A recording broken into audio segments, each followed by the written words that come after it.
Hello friends, welcome in our YouTube channel. जैसा कि आप देख पा रहे हैं, बस क्योंकि आप देख सकते हो इसलिए देख पा रहे हैं, तो वहाँ से मजाक की बात होती रहेगी। जैसा कि मैंने कल आपको प्रॉमिस किया था कि बोर्ड तो आता रहेगा, क्योंकि अभी थोड़ी फाइनेंशियल प्रॉब्लम चल रही है। 10-15 दिन के अंदर आ जाएगा, लेकिन आपकी क्लासें नहीं रुकनी चाहिए। इसलिए मैं क्या है कि फ़ोन के अंदर तो मैं की बुक है वो आपको ओपन कर रखा है, जो भी आपकी। हाँ, एक बात और बता दूं, ये क्लास है 10th क्लास के स्टूडेंट्स के लिए इम्पोर्टेंट है। 10th क्लास एनसीईआरटी बेस्ड है और हिंदी मीडियम के स्टूडेंट्स के लिए। अगर कोई इंग्लिश मीडियम का है तो वो भी देख सकता है, बट हिंदी मीडियम के लिए इम्पोर्टेंट है। और एक बात और मैं बता दूं, मैं आकाश, कई मेरे स्टूडेंट मेरे को जानते भी है, अगर नहीं जानते तो आज से जान लो।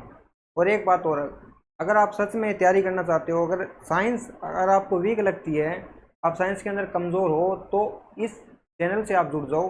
एकदम आपको बेसिक से तैयारी कराई जाएगी। 2-3 बार आपको कंसेप्ट को है रिवाइज कराया जाएगा। आज की क्लास के अंदर हम बात करने वाले हैं, आपका चैप्टर नंबर है 9। उसका नाम है प्रकाश का परावर्तन तथा अपवर्तन। ठीक है, फिजिक्स का एक चैप्टर है। अभी आपको समझ में नहीं आएगा फिजिक्स क्या होती है, केमिस्ट्री क्या होती है, बायोलॉजी क्या होती है। साइंस होती है, साइंस के पार्ट होते हैं फिजिक्स, केमिस्ट्री और बायोलॉजी। तो इसके अंदर आपका जो फिजिक्स का जो पार्ट है वो है प्रकाश, अपवर्तन और परावर्तन।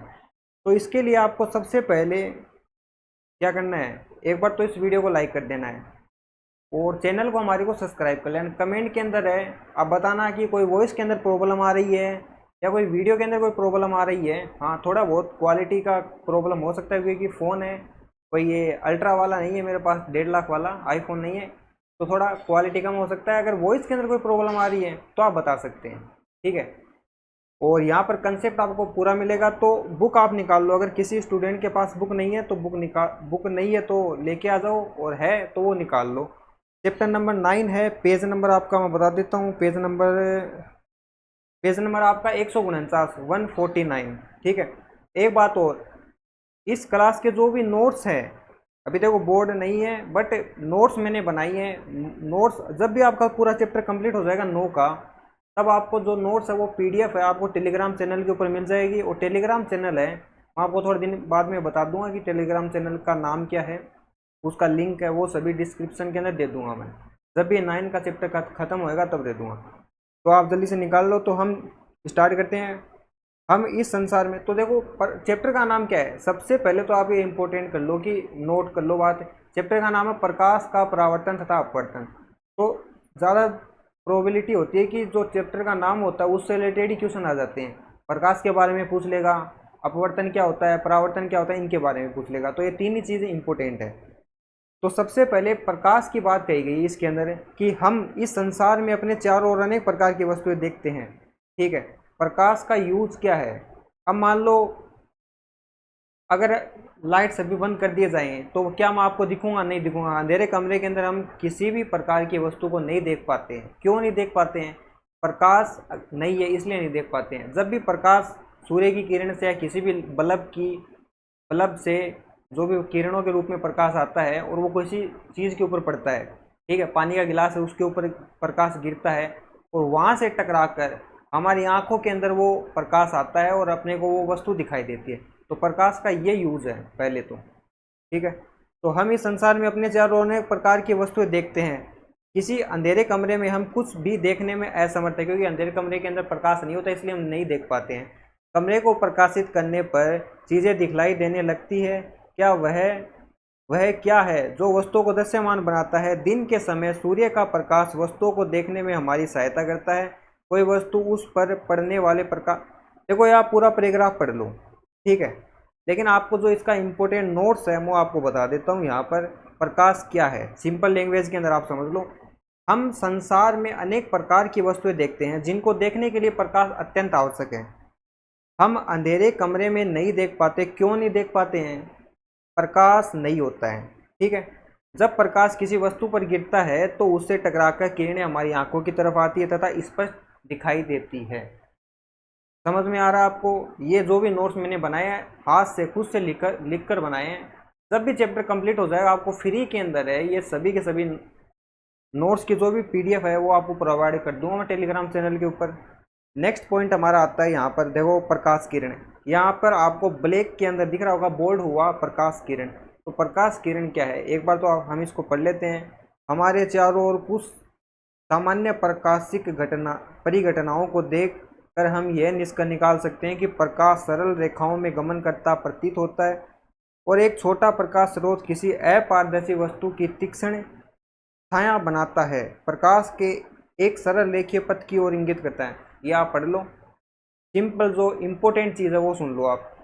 और हाँ, अगर कोई साथ साथ नोट्स बनाना चाहे तो वो भी बना सकता है, लेकिन मैं थोड़ा फास्ट बोल रहा हूँ इसलिए नहीं बनेगा। लेकिन जब भी चैप्टर कंप्लीट होएगा तो आपको एकदम आराम से मिल जाएगी पीडीएफ। फिर भी बनाना चाहो तो बना लेना, वीडियो की जो आपकी क्या होती है स्पीड होती है वो कम करके, ठीक है। तो प्रकाश किरण क्या होती है? प्रकाश सरल रेखा में गमन करता प्रतीत होता है। सरल रेखा के अंदर गमन करता प्रतीत होता है। यह भी बताया नहीं गया कि सरल रेखा के अंदर गमन ही करता है क्या, बट गमन करता है। प्रकाश के एक सरल रेखीय पथ की ओर जाने वाली किरणों को, सूर्य से जब भी किरण आएगी तो उनको प्रकाश किरण कहते हैं, ठीक है। नेक्स्ट पॉइंट, यह भी जाने, जो येलो के अंदर आपका लिखा हुआ है देखो, यदि इसके अंदर आपको बोल्ड के अंदर लिख रहा होगा विवर्तन, तो सिंपली विवर्तन क्या होता है वो समझ लो आप और इसको आप पढ़ लेना। विवर्तन क्या होता है? प्रकाश सरल रेखा में चलने की बजाय इसके किनारों पर मुड़े तो इस प्रभाव को प्रकाश का विवर्तन कहते हैं।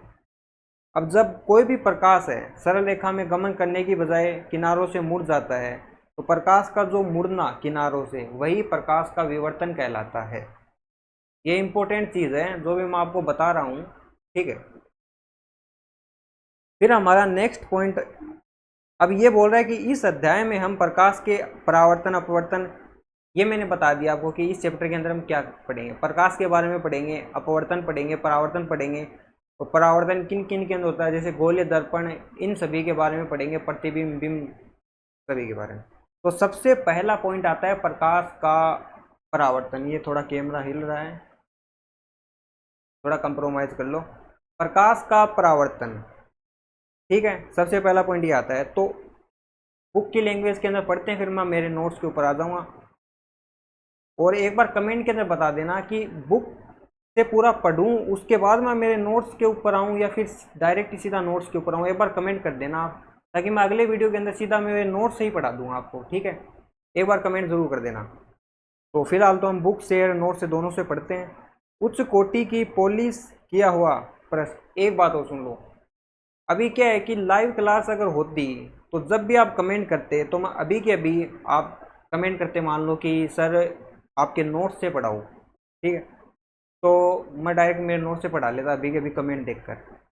बट अगर लाइव नहीं है तो लाइव करने के लिए अपने को 100 सब्सक्राइबर चाहिए। अगर आप 100 सब्सक्राइबर कर देते हो, फिलहाल तो मेरे 8-9 होंगे, कितने होंगे पता नहीं है, लेकिन अगर आप 100 सब्सक्राइबर कर देते हो उसके जस्ट अगले दिन ही मैं प्रॉमिस करता हूँ कि लाइव क्लासें आपकी चलेगी। और कोई भी प्रॉब्लम आएगी वीडियो के अंदर, कोई दिक्कत आ रही है, मान लो कई बार आवाज़ नहीं आती है, कोई भी टेक्निकल प्रॉब्लम हो जाती है, अपने को क्या पता है, तो वो जल्दी से क्या है कि सोल्व हो जाती है। तो 100 सब्सक्राइबर आप कर दो, उसके बाद में लाइव क्लासेस चलेगी एकदम, जैसे और यूट्यूबर टीचर्स वगैरह चलाते हैं ना, उसी प्रकार। तो फिलहाल है बुक के अंदर आ जाओ। प्रकाश का परावर्तन क्या था इसको पढ़ेंगे। तो उच्च कोटि की पॉलिश किया हुआ प्रश्न, जैसे कोई भी प्रश्न है उसके ऊपर पॉलिश की हुई होनी चाहिए उच्च कोटि की, ठीक है। ये होती है एकदम सिल्वर आयोडाइड की, इस प्रकार की कोई प्रश्न होती है ना, ग्रीन ग्रीन। आपने कभी कोई कांच होता है, हम चेहरा देखते हैं सुबह सुबह उठकर, उसके पीछे आपने उसको खोलकर नहीं देखा होगा, देखा होगा तो उसके पीछे ग्रीन ग्रीन होता है, तो वो होती है पॉलिश। तो जैसे कि दर्पण अपने पर पड़ने वाले अधिकांश प्रकाश को परावर्तित कर देता है, आप प्रकाश के परावर्तन के नियमों से पहले ही परिचित हैं। ये बुक की लैंग्वेज छोड़ो, मैं मेरे नोट्स के ऊपर आता हूँ। अब देखना आप प्रकाश का परावर्तन क्या होता है, एग्जाम के अंदर क्या आएगा देखो। प्रकाश के परावर्तन को समझने के लिए हम एक पॉलिश की हुई, क्या हुई, पॉलिश की हुई परावर्तक पृष्ठ लेंगे। एक पॉलिश की हुई परावर्तक पृष्ठ लेंगे तथा उसके जो दूसरी साइड है, जिस साइड पॉलिश नहीं की हुई है उसकी दूसरी साइड प्रकाश की किरणों को आपतित करेंगे, डालते हैं। आपतित करना मतलब डालना, डालेंगे, ठीक है। जब प्रकाश किरण सतह पर गिरती है, जब प्रकाश की किरण सतह पर गिरती है, जैसे मान लो ये कोई दिख रहा, ये कोई सतह है, इसके ऊपर आप ये बैक साइड में तो आपको क्या है कि पॉलिश की हुई है, अगर यहाँ पर दूसरी सतह की बात कर रहे हैं हम, यहाँ से प्रकाश डलेगा, तो जब भी डलेगा तो जिस कोण के ऊपर डलेगा उसको कहते हैं आपतन कोण, मतलब कोण आई। और जब फिर वो यहाँ से टकराकर दूसरी साइड में चली जाएगी, मतलब उसी माध्यम में लौट जाएगी बट कुछ कोण से, तो जिस कोण से हमने इसको आपतित किया था उसी कोण से वह परावर्तित हो जाएगी, जिसको परावर्तन कोण कहते हैं, कोण आर। ठीक है, तो टकराकर कोण आर से उसी माध्यम में चली जाती है, जिसे ही प्रकाश का परावर्तन कहते हैं। मतलब प्रकाश का एक किरण से आना और उसी माध्यम में लौट जाना प्रकाश का परावर्तन कहलाता है। बट ये दो लाइन के अंदर है, नंबर नहीं मिलते हैं, ये जो मैंने बताया है उससे नंबर मिलते हैं। अब प्रकाश के परावर्तन के दो नियम हैं।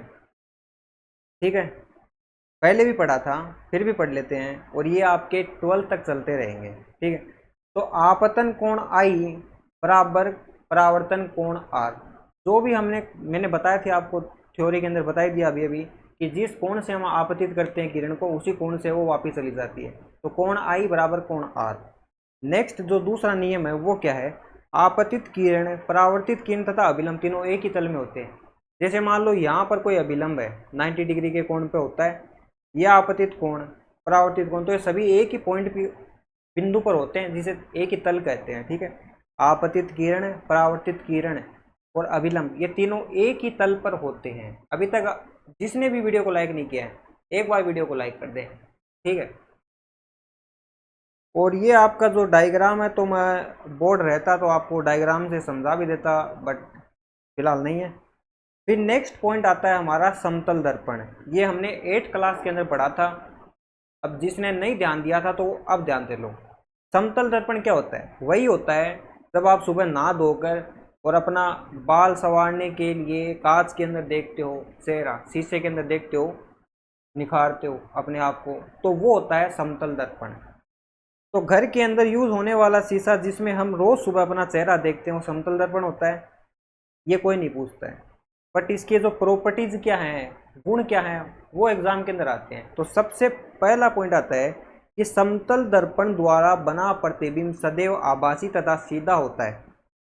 अब मान लो ये कोई दर्पण है, इसके अंदर जो मेरा प्रतिबिंब बनेगा, प्रतिबिंब का मतलब क्या होता है, जो हमें दिख रहा है उस शीशे के अंदर जो दिख रहा है वो सदैव आभासी। आभासी का मतलब क्या होता है, इमेजनरी, इमेजनरी होगा। अब जो आपको शीशे के अंदर दिख रहा है वो कोई रियल व्यक्ति थोड़ी है, टू कॉपी एक तरह की, आभासी होता है और सीधा होता है। ऐसे थोड़ी है कि आप खड़े हो और आप उल्टे दिखोगे उसके अंदर, नहीं, सीधा होता है। दूसरा पॉइंट है प्रतिबिंब का साइज बिंब वस्तु के साइज के जैसा होता है।